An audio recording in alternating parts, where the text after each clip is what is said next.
Well, welcome back, ladies and gentlemen, to the analyst desk for our semifinal series tonight between WyoBoomers and Glaive Amethyst. My name is DJ, joined on the desk tonight by Mitchell. We broke it down a little bit in the pre-show, but now we've got a chance to get even a little further in depth as we are getting ready for the draft in game number 1. So, Mitchell, walk me through a couple of your expectations for tonight, win conditions for the teams, things that you think are interesting. What are you looking for in this series? Yeah, for sure. I think the main person I'm looking at is Baby Powder and what he's going to pick in the jungle. If you head over to XLNC 2 right now, Udyr and Hecarim are still being banned. We're seeing picks like Lilia come up. So I'm curious what Baby Powder is going to play. Will the Udyr Hecarim be banned away from him? Or if he gets his hand on one of those, I think that's going to be still massive. But I'm just curious what his mentality is when it comes to nerfs, right? Because when a champion gets nerfed, I think a lot of players have different mentalities. As soon as a champion gets nerfed, I don't want to play it anymore. Give me a champion that's strong. Just give me Volibear. Just got buffed a couple patches ago. Why would I play a weak champion? Or they say, I'm so good at Udyr and Hecarim. I'm so practiced on it as a team that even if it's a small nerf, I don't care. Just pick me it anyways. Right. There always is still a little bit of comfort after a new patch comes in. Takes a little time for teams sometimes to pick up the new meta, to, drop things that aren't quite perfect. So might see a lot of still comfort picks coming through, a lot of similar picks, but maybe, just maybe, a couple of these players have already come up with some spicier counter matchups, some interesting picks that they have, dug into the numbers. I know in particular for Glaive Amethyst, Starling is a very, very numbers driven coach, someone who will likely try to have a beat on what the meta is. So maybe we do look to them to see what they can pull out here tonight.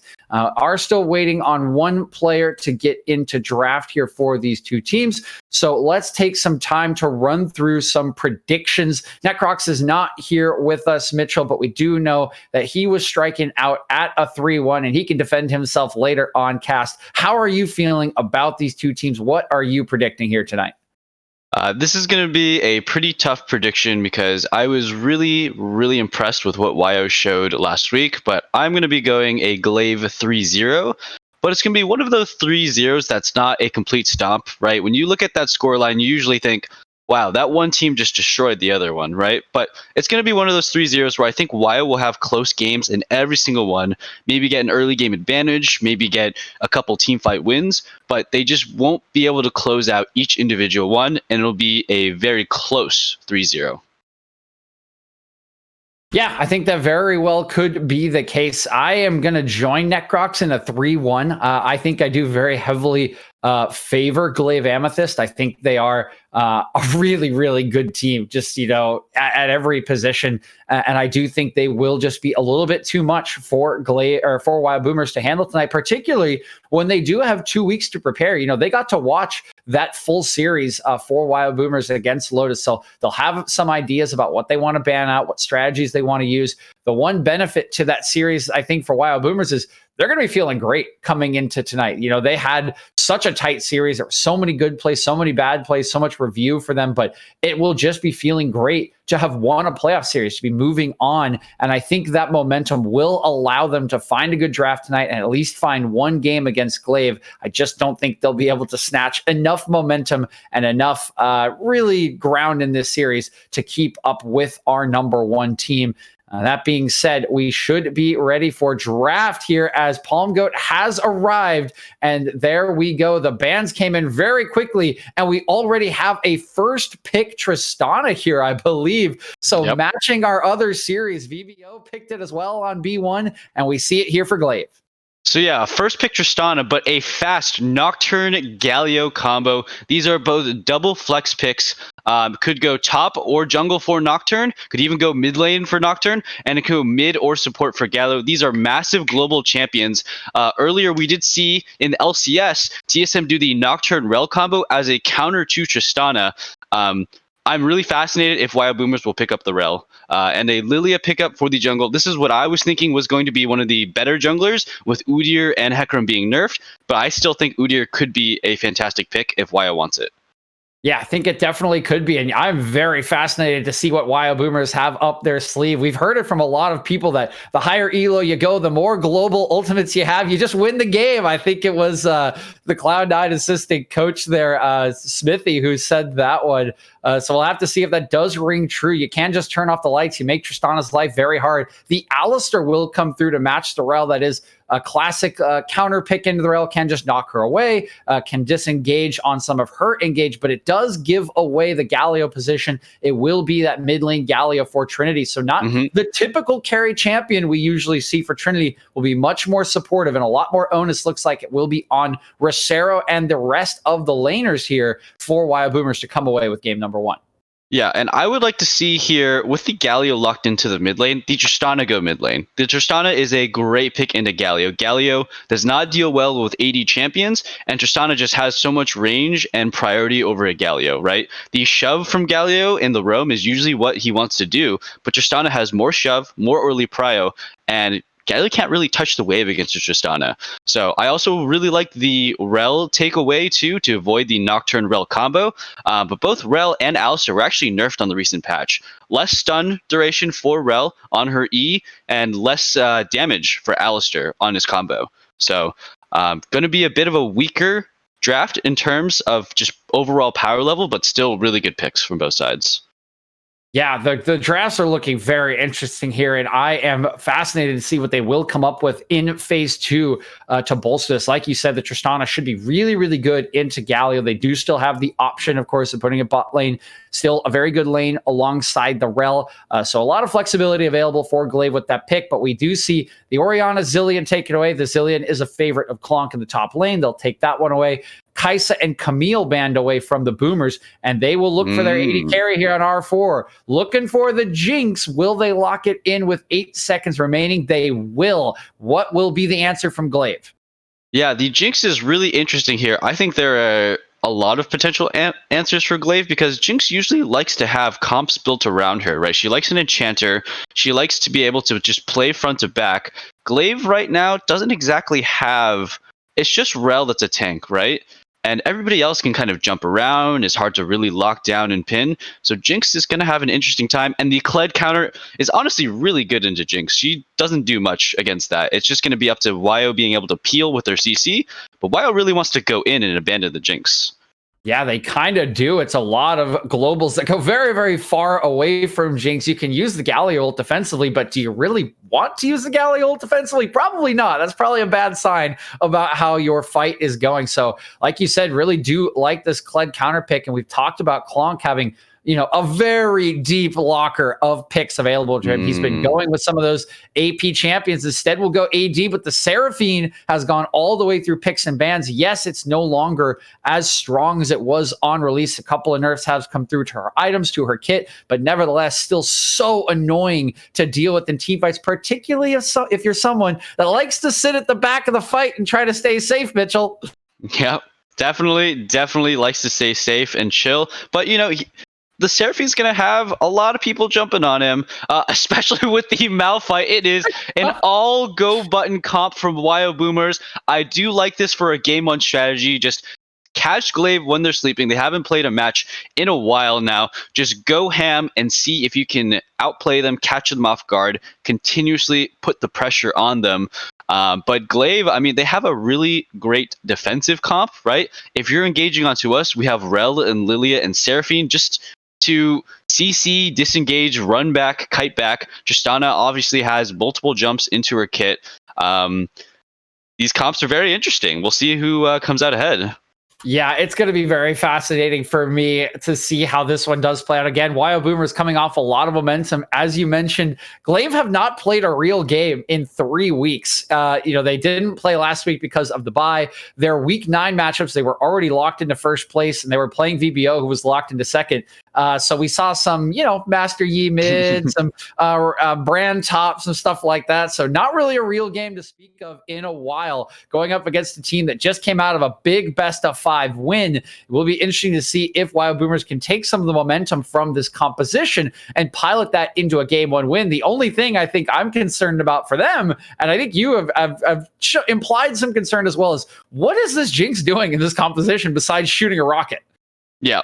I'm not entirely sure. Of course, if the whole of Wyo just gets her massive engage and Jinx just to run in and clean up, I mean, I guess that's one scenario where it looks good. But unless it's that perfect situation, I feel like she's going to be hard stuck on the side and maybe even being 1v1 soloed by the Kled, right? Nocturne, Galio, Alistair, Malphite all go in onto the massive disengage comp, and Kled, who's kind of doing his own thing, honestly, is hit on his own comp, is just going to kill the Jinx by himself. Kled is a very, very strong, just run at you, and you can't counterplay me if you have no dashes or CC champion.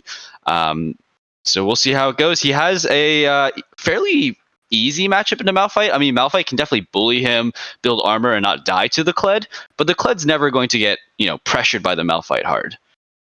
We have seen the full draft players are locking in phase one. We've talked about some of the strengths and weaknesses of each of these compositions, but I do want to ask you in general, Mitchell, what composition do you favor here in game number one a little more? Do you think this is something that WyoBoomers came out with that momentum, trying to just pile on the enemy team? Is that something you like, or do you favor Glaive's composition in trying to disengage them and turn around the fights, either in the mid to late game or even for some sort of skirmishing in the early game? I'm going to, I think, give it to Glaive Amethyst. I do believe that they are the more skilled team and the more skilled players. I've never seen Trinity play a champion like Galio. I think if it was his playstyle, I would definitely be favoring their draft. But because we normally see Trinity on those scaling late game mages, I think Glaive is just more in their comfort spot. They have more OP champions, in my opinion, with Tristana, Rel, Seraphine, even the Lilia. So I have to give it to Glaive. All right, so we do hear the favorite coming over for Glaive. One other question I do want to ask is, Clonk on this Kled, usually something we do need to pay attention to because of the volatility around the champion. It needs to dive in, it needs to be aggressive, and it can absolutely blow up a Jinx. But if Clonk is not ahead in the early game, he is going up against some very heavy dive in semi-globals. It could be very hard to 4-1 later in the game, where you do want to sort of be on a side lane collapsing with the Kled. So how do you think this matchup goes for Clonk in lane, and do you expect him to have some trouble later in the game against this WyoBoomers composition? I do think it's just in the nature of Kled that if he gets ahead, he is unstoppable, unkillable, and just kills everybody by himself. And if he falls behind, he's completely useless. I think the biggest thing I'm curious about is what item is he going? I think the most common build right now is Sunfire Kled. So that does take a bit of time to ramp up into damage, but can get really tanky, can proc Conquer and stay in fights for a long time. Or is he going a lethality build, which you sometimes see just to one-shot the Jinx, or even a Gore Drinker build, just to sustain in team fights and be more of a bruiser? I just think it's going to be up to Kled to get ahead. If he's not ahead, he's useless. All right, so we've heard about the draft, we've heard about the Kled, but we are getting set for game number one in the XLNC semifinals. Our first seed, Glaive Amethyst, going up against our fifth seed, WyoBoomers, who are coming off that epic 5-game victory over the finalists from last season, Lotus. Will they be able to pilot this dive competition to a game one win, or will Glaive and their typical strength overcome these upstarts to take them to a good start in the series? We will be back with myself and our other caster Necrox for that game one in just a couple of minutes. Don't go anywhere.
So hold our heads up high and beat the drums to what we love. Welcome back, ladies and gentlemen. I am DJ. Joining me to bring you the play-by-play action is Necrox. I have the brain power tonight on April 1st. Everything must come true for WyoBoomers, for their story to be finished. But for Glaive Amethyst, they have the predictions, they have the fate on their side, but still looking at a dangerous composition for Wyo up ahead. Yeah, very dangerous composition. WyoBoomers just they just want to dive. They're saying, you know, screw it. Let's throw everything and the kitchen sink at our enemies here in game number 1.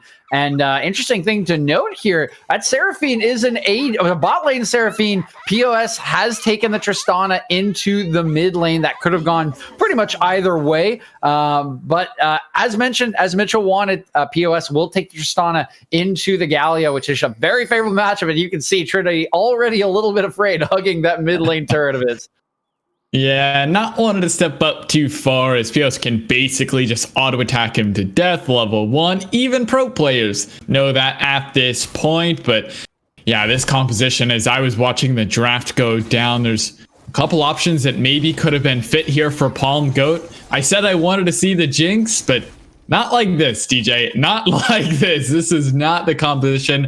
Kai'Sa would have been great, but sadly banned away. We were talking about the Sivir as an option, as Papa's going to get really punished here trying to walk into lane, even Rosero needing to walk over just to make sure that Papa can safely enter. And that'll put him substantially behind as he misses the entirety of those first bit of melee minions. Yeah, welcome to laning against Kled. Like, this is a nightmare for a lot of carries, especially melees. Birdman does take a negative trade here, but should be just fine. You know, this is not a Tristana rel, not going to have that full burst potential at like level 2. It is a Seraphine, so will be much more of a death by 1,000 cuts kind of bottom lane if there is going to be a kill. And oh boy, Papa, yeah. This happens a lot when you're laning against Kled. People just disrespect how much damage he does with Grasp, whether it's Conqueror or Grasp. He just does so much, particularly at level 2 and 3, and nobody plays against this champion. He's just not picked up in solo queue by a lot of people, so it can be very hard to respect the champion appropriately in this early game. Yeah, and Papa having to pop those pots, chug your potions, already out of those corrupting pots. But I did want to keep an eye on the jungle pathing. Both these junglers headed towards opposite sides of Summoner's Rift. Rosero sitting on 3 camps. I actually opted to skip the Krug, so we'll just be headed bot side with that blue buff. Certainly going to pick up the Gromp now as well. Lilia, though, Baby Powder, way ahead of the curve here. Already onto the Gromp, gonna finish that one up nice and early. A full clear coming in, gonna grab top crab to boot, as Rosero will handshake that bottom crab and under the turret. Papa Francesco having to flash away in the dismount from Clonk will keep him safe. The taunt is in from Trinity and mid as well, and everyone getting aggressive on Summoner's Rift. Both Glaive Amethyst solo laners making things happen here early on.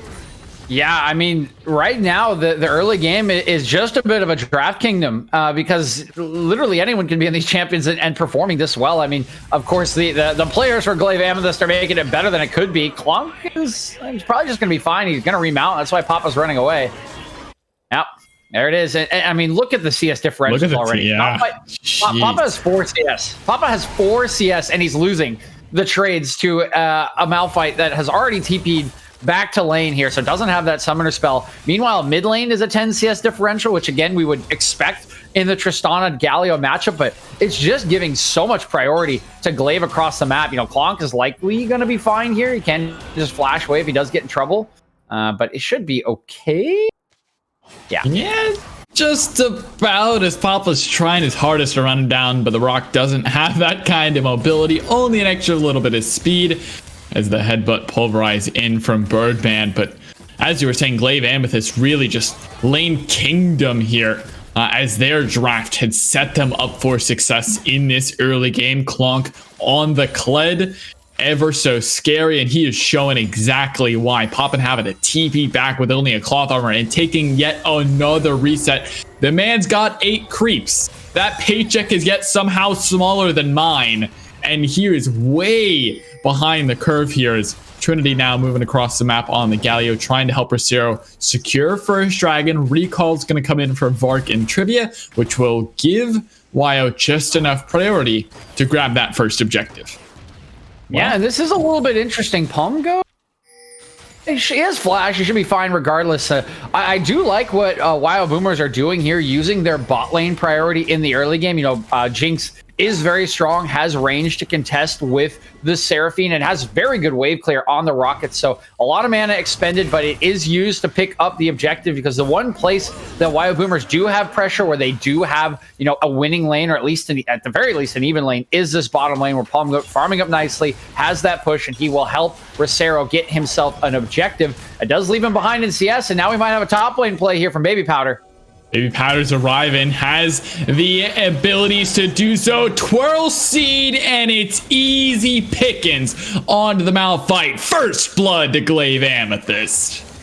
Yeah, and it goes over to Klonk, Gronk, Zonk, and man, oh man, I don't know if this top lane could be going much worse for Papa Francesco Necrox. This is brutal stuff against him at the moment. They are camping him. The waves have been against him. He's been dominated by this Kled pick again. I just don't think he really has been in this matchup in a long time. It doesn't look like he knows how to play against it at the moment. Just getting dominated again. He's on 9 CS. Literally 9 CS. He can't buy anything. He can't do anything. His TP has been forced out. He's been forced to base 3 times, including the death. And Klonk is going to go back after pushing this wave in on an incredible buy. We talked about this Kled. We talked how it needed to get ahead to be dominant and do whatever it wants to. It is looking like this Kled is going to be able to do literally anything it wants to, as Birdman's going in. Birdman's looking for the play, has the aftershock, but Birdman is going to go sleepy, or if he's not careful, there's your flash stun. Doesn't even need the lilting lullaby, and Baby Powder's going to grab his first kill of the night. There's many more to come, you could only imagine, but Glaive Amethyst putting on an early lane show, and the early game is all theirs. You're talking about the Kled and top lane, DJ, and this is beyond Lane Kingdom. This is beyond anything that we've seen in Heavy so far. The gold between these two laners, nearly double for Klonk. Man's almost at 3K, while Papa's sitting at about 1,500. That is immaculate stuff here from Kronk early on, that Baby Powder catching out Birdman and bot side. This Wombo combo needs to come online now, or WyoBoomers are going to face a harsh reality. Yeah, I think reality already pretty harsh for WyoBoomers. They're down 2K gold, 2.5 at 8 minutes. At 8 minutes, Necrox, like, this is devastation. They picked up first Drake, and they're down 2.5K. Papa's just gonna probably die again. Oh boy, a bottom one play, I like this. There's the paranoia gonna come in, the fear as well. Vark, no, that's not the flash you want. Trivia Boy now ticking down. The Flame Chopper's gonna root him up. It's 2-0 in the bot side as WyoBoomers finally find something of their own, but Papa needs to be careful here, looking for the solo kill once again. Oh, Papa pulling it out under his turret, saying no, I still got some fight left in me yet. Trinity looking for the play in mid as well. POS2 getting aggressive, but the Galio should be just fine, and all of a sudden WyoBoomers have now taken a kill lead.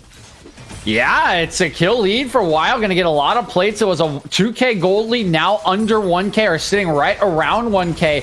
I love the play from the Nocturne, recognizing that something needs to happen. They tick level 6, and they look for a play right away onto this bottom lane. And, you know, Seraphine usually very good at peeling members off, but it's hard for you to peel members off when you're relying on a stun and you're going up against an unstoppable champion. It's like playing, you know, against Olaf as an Ashe. It just feels terrible. And they're going to try to get POS here as well. Nice buffer on that rocket jump.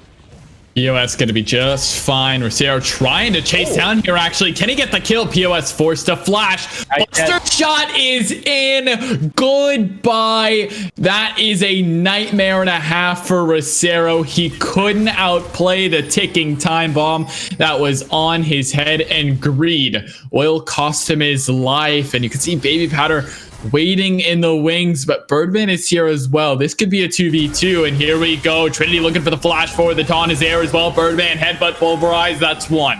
What can they find in the return play, though? Birdman's going to be knocked up. into watch out, eat, but Birdman just fine. Gonna pop the Unbreakable Will and walk away. Clonker on Zonk looking to do some counter jungling of his own. Will be denied the Raptors, and WyoBoomers again taking another win. Yeah, there have been a couple mistakes coming out from Glaive Amethyst in this early game after just a dominant first 8 minutes.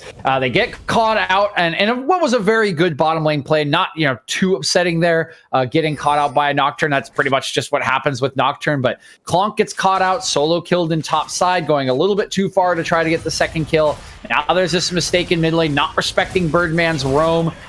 Low health on POS2 that is appropriately punished. So there is some fight back coming out from WyoBoomers, which I do like to see, because you can't let nerves take over if you are just getting dominated in the early game against this #1 seed. You gotta play your game. You gotta try to use the composition you've drafted, and you gotta try to fight back. They are looking to do so, but again, they still face a very uphill battle, down 1.5K gold, and Clonk just continues to extend this lead. 44 CS up now in that top side. And you can see Trinity, again, opting to miss some of this farm, just trying to get across the map, maybe providing some pressure from bot side, but it's POS2 just wailing on this mid-tier 1. It's got so much gold for it, and this is why POS2 is such an incredible mid laner. But speaking of laners, it's Papa looking for the 1v1, but the remount is just in time. So Clonk will be okay, back to safety for the Kled. That was close, but no cigar there. Dragon's still available. No Malphite ulti. Means Papa really not a big threat for this fight. Palm Goat looking to push this one in. Rosero maybe setting up for Paranoia number 2.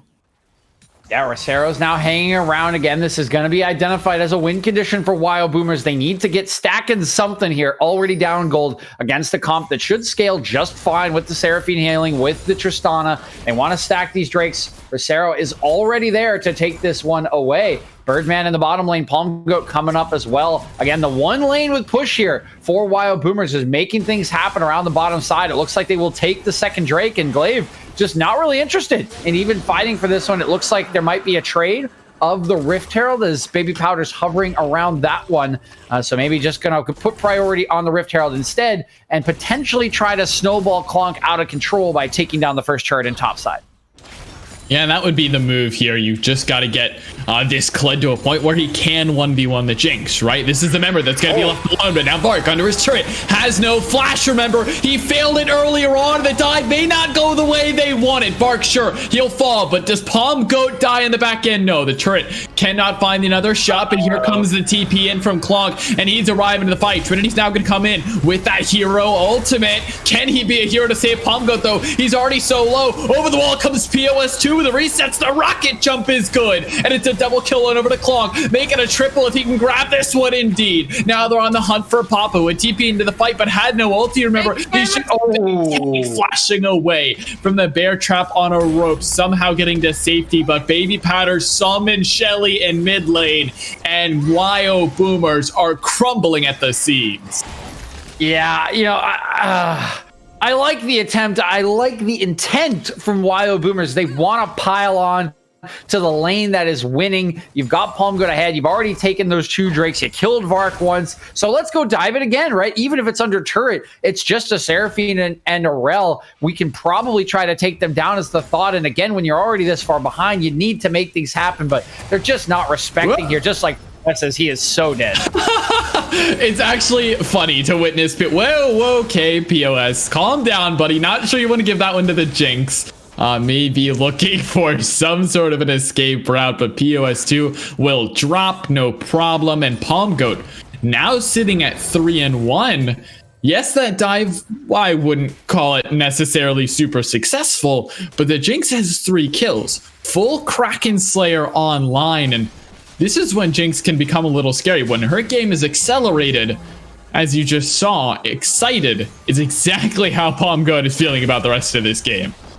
Yeah, Palm Goat has gotten pretty strong here in this game, although I do still think that dive was pretty disastrous from Wyo. It got him some kills, but it didn't really get them a whole lot, just those 2 kills onto the enemy members. They just weren't respecting the TPs and the fact that they were so deep that POS just had a guaranteed first move, and Baby Powder wasn't even in that fight. It was a 4v4 or 4v5, and Baby Powder just says, I'm just going to drop this Rift Herald mid and take down a full turret. So the gold lead has definitely ballooned here a little bit for Glaive. It was about 2K at moments in the early game. It's now 4K at the moment with the next Drake spawning in 2 minutes. So this is kind of snowballing here. And WyoBoomers really need to make sure it doesn't balloon to 6K in the next few minutes if they want to stay in this game. We got an ultimate bottom. Yeah, Rosero's going to try something, but no, it directed camera didn't want to go, and Rosero didn't want to either. So nothing there for Rosero on Paranoia, and we'll just be doubled up, buffed for now. You got to give credit to Papa, though, just literally body tanking those minions and the abuse from Clonk up here on top side to protect that tier 1, making sure it does not drop too early. Making sure that one stays alive. 90 seconds on Dragon, and if Wyo can claim this one, DJ, all of a sudden they have a nice win condition for themselves in Ocean Soul. Yeah, they really do. The Ocean Soul will be great for them, and they're setting up a trap for Baby Powder. Baby immediately flashing over the wall, and that's a Lilia no flash, means the sleep engage isn't an option, but luckily enough, they have a few other ways to get onto the back line. Trivia Boy, the Rel engage, POS2 jumping in, Clonk, of course, with a big ulti is now we're all set up. This base going to come in from Trinity, but POS2 looking to deny the base. Palm Goat already one shot coming in from POS2, and they've got Palm Goat once again. The man couldn't stay alive for much longer. Trinity's going to go to good night. He's taking a nap. Double kill on over to POS2. Birdman going to drop as well. Triple kill to the Tristana. Nerfs be damned. POS2 makes it look so good, and it's easy as that. They thought they were set up, but it was never enough. Rosero down to 3/4 HP just trying to defend. And just like that, Glaive Amethyst deny any some sort of defense. Are going to knock down mid-tier 2 to boot. Yeah, we talked about POS2 in the pregame, and what a team fight there for him. Just fearless, showing off the mechanics, showing off the skill, just flashing in over the CC that was coming out to burst out Palm Goat with the Jinx already taken down. There's nothing left that can take him down, and he goes on to terrorize that fight, picks up a triple kill, and they will pick up the Drake to stop the stacking. Perfect stuff from Glaive. They give up the first 2 Drakes. They don't seem to want to contest it. They prioritize the Herald instead. We both knew that they would have to try to contest for this 3rd Drake. Didn't want to give an avenue into the game for WyoBoomers, and it's beautiful. They set up a good fight. They win the fight convincingly through some excellent micro play there from POS2. They get the free Drake, and now it's an extra 5 minutes that WyoBoomers have to hang around in this game, stay alive in this game to get to that Ocean Soul Drake. And now the gold lead really getting out of control here. 6K at 18 minutes. For Glaive Amethyst. We've seen WyoBoomers come back from a lead of this size in game number 1 in the last series against Lotus. They have done this before, but keep in mind that was Lotus, our 4 seed, and this is our 1 seed, Palm Goat. Palm Goat has to get ulted by Galio because he tried to face check a brush. That last fight was so unexpected, but this lead is exactly what was anticipated. I mean, really didn't think POS2 was going to jump into that bush face first, and Palm Goat tries to take a page out of his book and gets heavily punished. A lilting lullaby for the Galio ulti is the trade. Finally, it's Wyo going to group up, trying to knock down mid-tier 1, see if they can do so successfully, but they run out of a creep wave, which means the siege has to stop. Birdman going to throw back Trivia Boy for now. There's the ulti going to come in. The unstoppable force finds Super Zero onto the back line already, but the Magnet Storm's going to keep everyone in place. Good Trivia Boy, as he's going to be on the front line now, as he barely is able to flash away. Bark with the 3-man charm as well. Clonk coming in, trying to make the plays happen. Flashing forward. Birdman with the 2-man knockup, but he's the first one to drop on a rampage as Clonk wrong song. POS2's down to first, looking for the rocket jump resets. He's low, but Palm Goat's even lower. Double killing over to Croc. Make it 3-0 4 as well. Baby Powder's found Papa, and 1 member standing. Rosero's ticking low, but he will just about survive. That was a quick team fight that should not have ever happened. Wyo tried to catch 1 member, and they lose 4 of their own. Yeah, Wyo already down 6 gold. They make the decision to try to force down the mid lane turret, but Glaive just calls their bluff. They've got 2 members in the side lanes pushing the waves in. They know they can hold it off, and as the engage comes in, Trivia Boy just absorbs so much damage, so much CC at the start of that fight. Vark hits a lovely Seraphine ultimate on the 4 members. Again, it all just slows down the fight, gets out abilities from WyoBoomers, and by the time they start to retreat, Clonk is already behind him. POS is coming in from the left-hand side. He has already booted Rosero away after the Nocturne ulti, and there's just nothing left for WyoBoomers to fight back. It's just a slow push into their composition, and it's a free fight for Glaive. I'm imagining the comms are just, yeah, they got nothing. They got nothing. This, 1 kill, 2 kills, 3 kills just stacking up, and this is exactly what we expected to see out of our number 1 seed here tonight. Making it look clean, making it look easy, making great macro decisions in this game, and punishing when WyoBoomers try to make plays to get themselves back in the game. It is now a 9, almost 10k gold lead building up here for Glaive Amethyst, and this is looking about dead here for WyoBoomers in game number 1.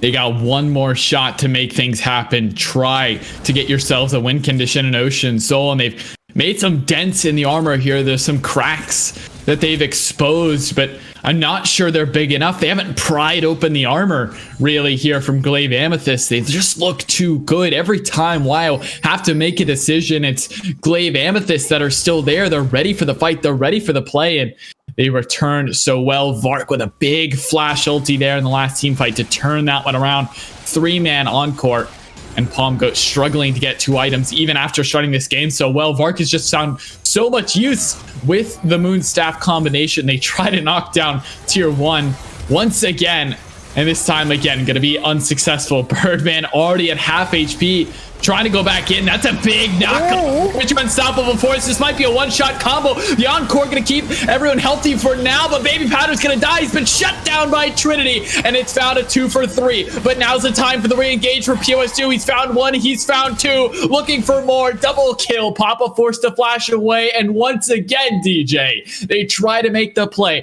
They try to be decisive, but it's Glaive Amethyst that are there. They're ready. They return it for themselves, and now they're on the Baron.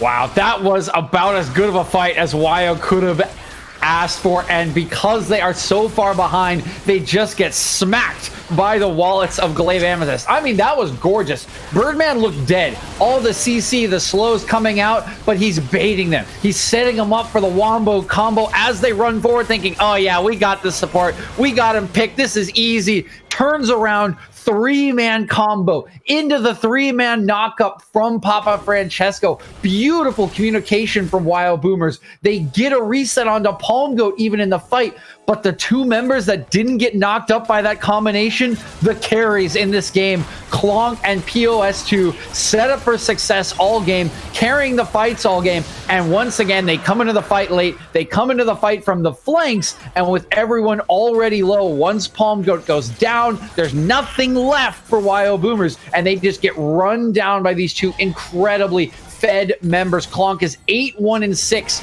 on this Kled, 7-2-6 on the Tristana's POS2, and they are just destroying WyoBoomers regardless of how the fight starts. The battle of the solo laners here in Glaive Amethyst truly look to be superior tonight. Finally, Palm Goat can finish 2 items, but this AD carry has no impact on the game right now. Palm Goat is not the one that has to clutch out these fights. It has to be a good engage from the rest of his team. We talked about how Jinx was going to feel left alone in these team fights, and really there's just no angle for Palm Goat to free hit. There's nothing to be found. You could even tell by the last fight, Palm Goat really just desperate to get damage in, and now Birdman's been rooted up, has to walk away, denying every last bit of vision. As now the Dragons are tied up, the one thing that Wyo had going for themselves has now been stripped away by Glaive Amethyst. It's base defense time for Wyo. We've seen them come back from games like this before, even in playoffs, but this task is just so tall. How many times can you ask for a miracle like this to happen? Yeah, how many times can you, particularly when you're up against the setup from Glaive? I mean, look at him 4-1 here. Klonk can't be answered in his side lane. Look at the vision available in the jungle for Glaive. There is no angle for them to come in from a flank to try to get a big engage started here. Klonk already taking down a turret. Like, there's no flank TPs. There's that one sitting in the corner of the jungle now, but how do you set up onto this team if you are WyoBoomers? It is so hard because of the preparation here. They're just gonna go for it. One last fight. There's your combo, but a 4-man encore from Borg. And look at the health bars. No one's taking any damage, and that's gonna be it. Trinity's trying to go back in with the Justice Punch. It's been interrupted for now. Palm Goat gonna drop, and everyone to follow. Birdman is burned, and Trinity is killed. Everyone is absolutely slaughtered here from WyoBoomers. They only find POS2 a shutdown, sure, but your base is going to die, and a clean game 1 from Glaive Amethyst will end it here, and WyoBoomers have their backs up against the wall now. The predictions were locked earlier on, and now they have to find a way back into a series that looks to be all Glaive Amethyst for now. Yeah, devastating stuff in game 1. Just so clean from Glaive. Like, how well did they understand their win conditions? Just turning fights wherever they needed to.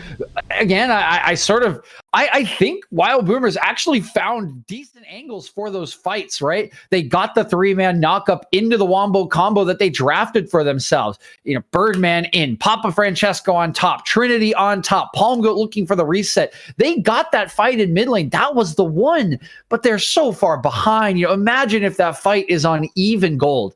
Then you're thinking that's a turnaround, right? That's the moment that they had against Lotus, but because the early game was just so clean from Glaive, because they were so efficient and so far ahead, they just couldn't do it. POS and Klonk were too strong. They turned that fight around, and then you find another good angle right outside your base, a 2-man knockup, but this time around, you missed Vark. And if you miss Vark, he's going to slow you, CC you, and the healing coming through from that Seraphine is just too much. You said it during the fight, like, nobody's taking damage, even with Palm Goat untouched in the fights. It was just too difficult. They were too far behind to really find those good angles. And Glaive, knowing their win condition, collapsing from the sides, make this a very clean game 1. WyoBoomers are going to need to go back to the drawing board for the first 10 to 15 minutes of the game, because that's where they lost this one. And if they can't get a quicker start, a better jump, or, you know, some sort of caffeine in the system to pump them up for the early game, like, this could be how this series looks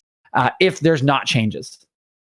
Need to see some sort of improvement for WyoBoomers if their story wants to continue, but Glaive Amethyst just look immovable here, even with the unstoppable force. Quite literally, Glaive Amethyst do not budge and give no ground. From early to late, everything going their way. Sure, a couple slips, and we'll see if Wyo can capitalize later on in the series. It's a best of 5. There's a lot of time to turn things around, but only time will tell. We'll be right back after a short intermission with our analysts once again to explain to us how this shakes out. We'll be right back.